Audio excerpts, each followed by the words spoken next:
Hi everyone, this is Professor Zavallo Martin. This is Saturday of week one, so we're almost to the end of the week. But since we didn't have a meeting this week, I thought I'd take a quick opportunity to provide you with a little bit of information and updates on this course. I'm coming to you from my home office. You can see me dressed in my Saturday clothes, etc. And I'm using Screencast-O-Matic for this recording to give you a little example of how that works. So we'll talk a little bit about the technology requirements in this course, and as we go through it, I want to orient you to just a few things for week one, and then we will have another meeting on week two. So I did create a poll, and most of you, 23 of you, have responded for the weekly virtual meetings. Now these, you're not going to be penalized if you don't attend, but I want to highly recommend that you do attend the meetings if at all possible. I've only put Monday and Tuesday as options here, but we could also do Wednesdays if that was desired. I mean, I can put out a new poll and add that. Usually people want to have it during the first of the week, but I know everyone's busy. So what happens with these virtual meetings, if you aren't familiar with them, is that we really focus on going over the course requirements, and particularly in this course, there's a lot of writing. There's a lot of just really specific ways to write to be successful for writing for the particularly for the standards. And to be successful, I found that it's really important to provide the meetings. So if you're not able to come to the meetings, then you are expected to listen to the recordings. So just make for sure that you listen to the recordings if you don't attend the meetings. I find that this is just based on experience that the students that are most successful attend the meetings, or at least go to the recordings. Really hope you can come to the meetings. Really would like to hear your responses. There are 23 of you who have already responded, and you can see we're kind of neck and neck for Mondays at 6 and Tuesdays at 6 of being the most popular. I think for this week we'll do Tuesday, and then we'll see what other kinds of times we can come up with, or see what happens with more responses. So make sure you take that poll if you haven't had an opportunity. Make sure that you read the whole welcome letter or go over it in case there's anything new for you here. I do have office hours. That means I'm in the office on the Modesto campus on Tuesday and Wednesday afternoon. Usually it's Tuesdays and Wednesdays. Sometimes I change a date, but I'm always available to you. Sometimes those appointments do fill up during that time, so make sure to just give me an email or a call and set up a time if you'd like to talk to me. It's kind of the best way, but you can also just pop in and see if that works. Just give me a call. My virtual office link is here. This is the link that we'll use for all the meetings, and this is where I sometimes will meet with you. What's really great about the Adobe Connect link is that we can look at documents and things and share things together. The office phone, I'm available on the office phone only on the times that I'm in the office. Otherwise, I have my cell phone, which you can call me at any time. I do recommend that you send me an email and say that you want to talk, because it'll make sure I'm available, but you can call me at any time during business hours, that is. I'm sure that you'll respect that. Everybody always has. And so that's mainly what I wanted to say about the announcements, and you can please do read that if you haven't had a chance. Then going to week one, we're almost at the end of week one, and I'm sure most of you have been successful on your discussion board, which did require you to post a video. And there's a number of reasons that I'm having you do that. I'm not trying to torture you. I know that as teachers, you need to have experience with technology. I'm trying to introduce you to technologies that will help you in the future in terms of communicating with families and colleagues, and possibly doing presentations. And in addition, I think that it really brings us together more to hear your voice and see your face, once or twice at least during the semester. And I think that adds a lot. It certainly adds a lot to me when I see your face and really get to know you a little bit more as a person.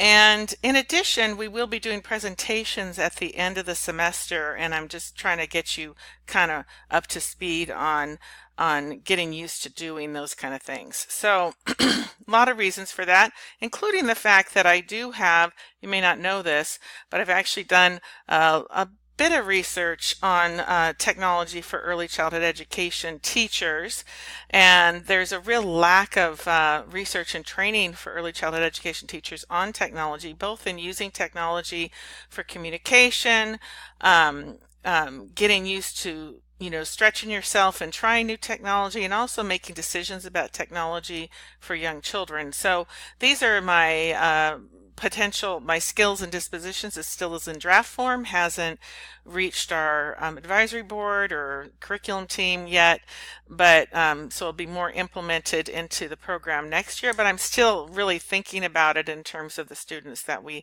have right now, just trying to really do what I can to make sure that you're ready for the 21st century.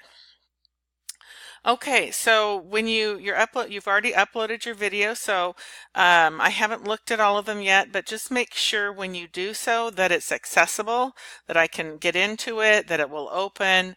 However, what kind of format you use, just always check on that and try to keep it under 5 minutes. So the other thing I wanted to talk about was the other assignment you have, which is creating your own portfolio. So we'll go to the instructions here. Now, what you probably don't know is that you're really lucky, because every class of 401 up to this point has had to create a portfolio in live text using a live text template. And it's been quite challenging for most students to set up that portfolio and then submit it each week. And I've spent a lot of time sending things back, supporting, talking about this, and trying to help students do that. And also the portfolio format and the live text was not one that you might use as much in the future. And so I'm trying to follow the lead of some of the other programs in the School of Education and provide you with some options for creating your portfolio. So that's what this is about. Some of you have sent me some emails about asking me particular things about particular programs, and I'm probably not going to be able to answer those. I'm trying to keep this super simple for you, and so have created some options that might work for you. But here's what I can do. I want to take you to the CII publishing site, which gives you I have the link right here, and I'm just going to go to it because I've opened the tab. So this provides you with some support for creating a portfolio. You can see that they have instructions about YouTube, so sometimes you're going to create videos, or you did even this week, and upload them. It gives you 2 of the portfolio links, Weebly and Google Sites. It gives you specific instructions. You see they have all kinds of little short information on how to build your portfolio. Now, if you might not, and they do that for Weebly and for Google Sites, you might not be using either of those, but it also gives you some information on uploading and downloading files and media assignments to Blackboard.